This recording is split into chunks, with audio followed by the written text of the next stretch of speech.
Sisi hatu wa Ngombeni mpaka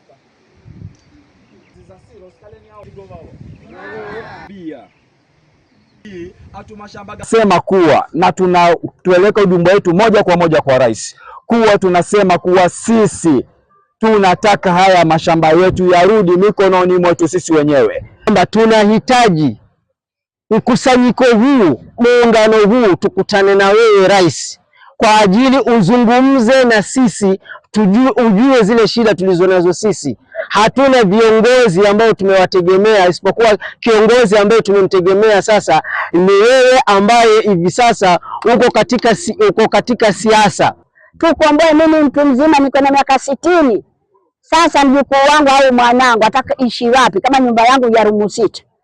Sina mali pa kulima, sina mwanangu au mjukuu ana mali pa kulima. Sisi tunataka ardhi zetu ambazo zimenyang'anywa na mabwenyenye. Saa hii juzi ulipokuja kule Mombasa, tulifikiria tutapata nafasi kama wasalitiwa, lakini hatukupata nafasi.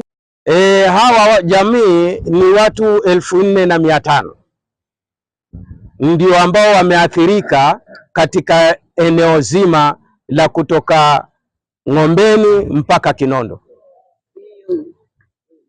na hii ni familia. Kwa hivyo kati hapo kila kichwa kina watu wake.